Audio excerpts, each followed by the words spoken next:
All right, hello everybody. Welcome to Math Tools 2. So in this course, we want to focus on what we would normally call single variable calculus. And you would normally cover this material in a course like Calculus 1 and Calculus 2, for example. So calculus in general, at least what we would normally consider Calculus 1, can broadly be broken down into two concepts. So first we're going to look at what's called differentiation, which you can see in the top left here. But first I just want to kind of give an overview of what calculus is all about and what we're going to cover throughout the semester.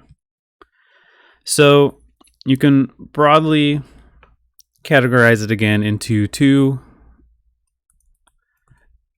different areas. So what we call differential calculus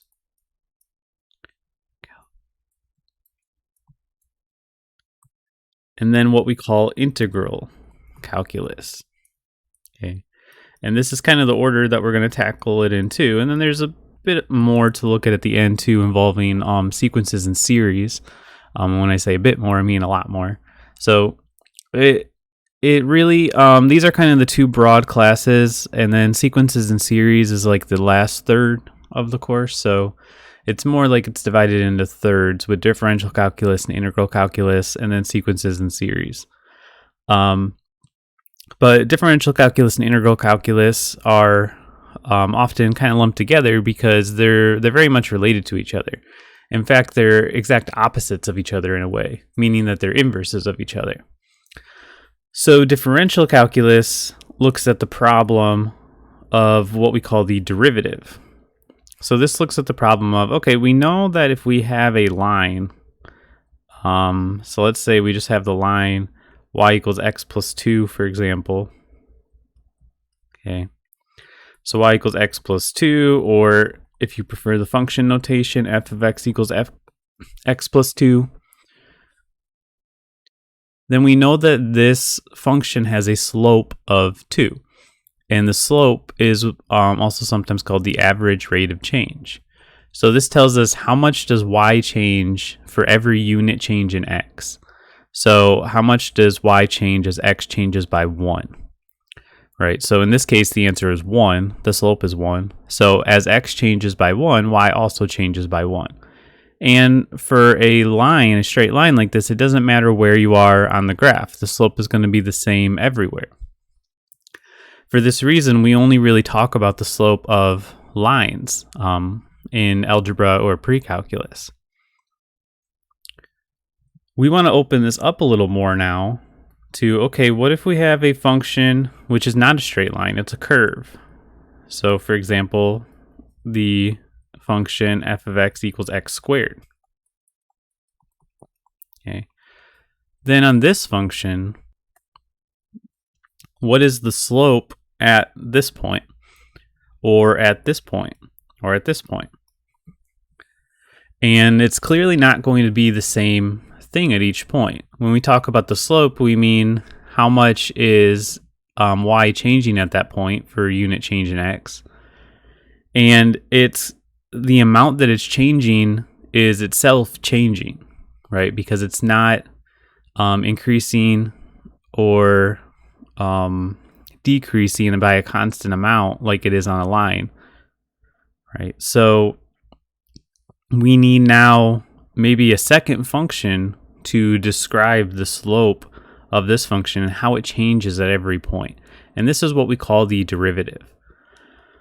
So for example, like, and we'll get into all of this, of course, but at the origin, right, at the vertex of this parabola, maybe we could recognize that maybe the slope would be 0 because it's pretty flat right there, right? It's kind of like a horizontal line almost. So we'll get into all of that, but that's what we call the derivative problem. So what is the slope at each individual point here? And can we come up with a function describing that slope? So then the other side of this is the integral calculus.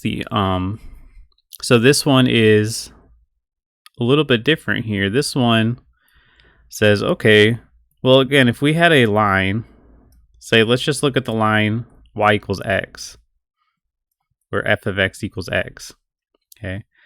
And, you know, so we have the point 1, 1 on here and 2, 2 on here. Well, what if we were asked, what is the area underneath this function? Okay. What is the area underneath this function up to the point x equals 2? So we could kind of like bound it. So we'll draw an imaginary line here.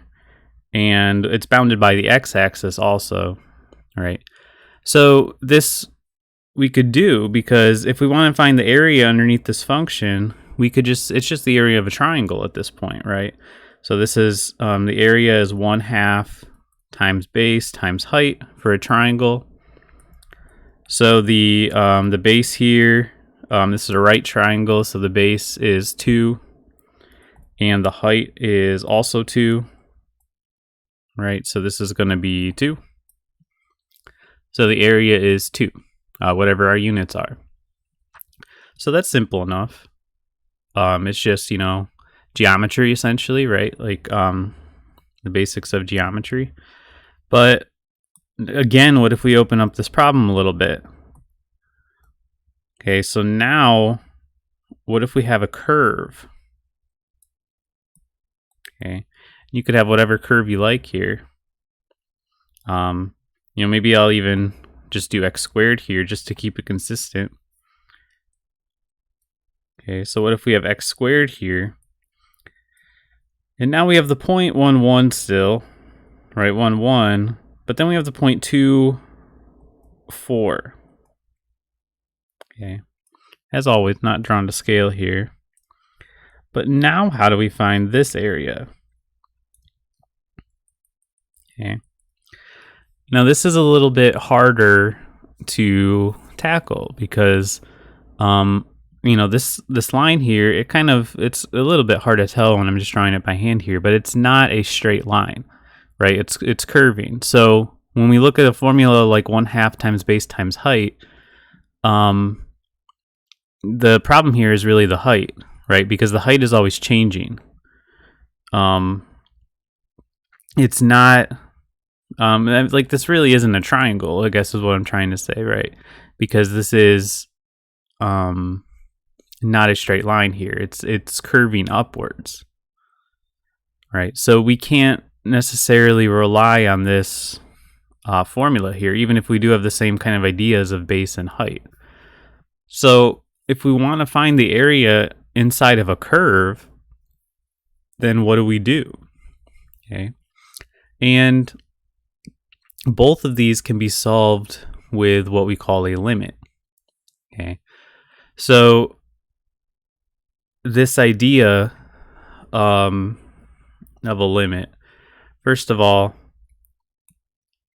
this idea was known kind of all the way back to the ancient Greek times. Archimedes, when he set out, or at least one of the ways he showed to find the area of a circle, what he did was he kept inscribing polygons inside of it, right? So first maybe he starts with a square, and then he goes up to a pentagon, and then a hexagon, right?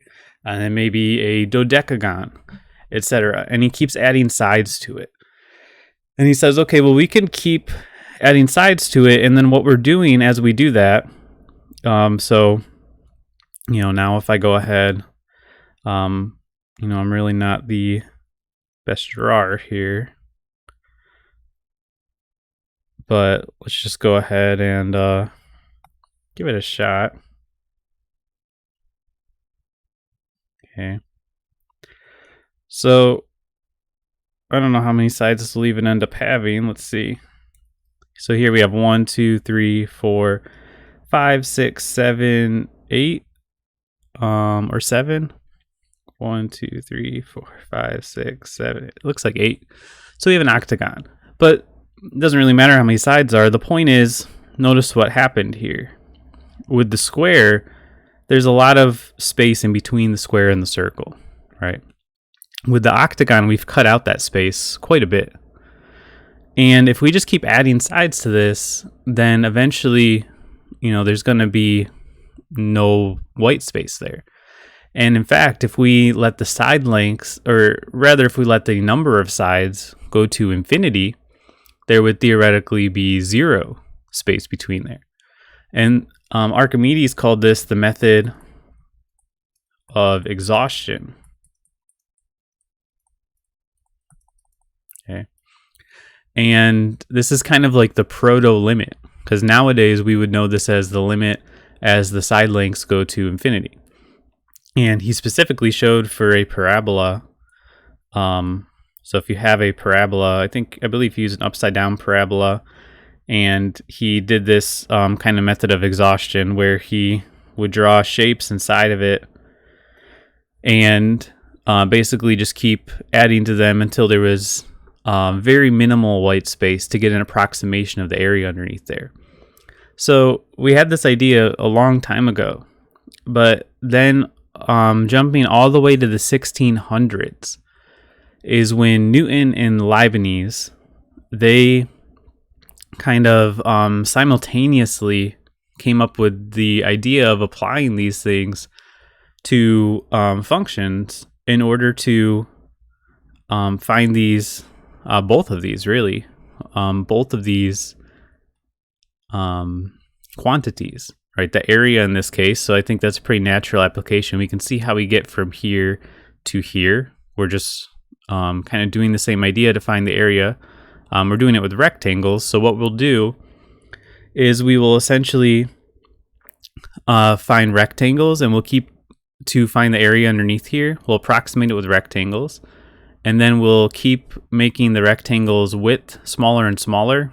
And eventually you take the limit as the width goes to 0, and then you get what's called the integral, and that'll give you the exact answer for the area. And we're going to do the same thing with the same kind of idea of this method of exhaustion with the derivative. So there's a little bit more that goes into that one, and that's what we'll look at in the next few videos here.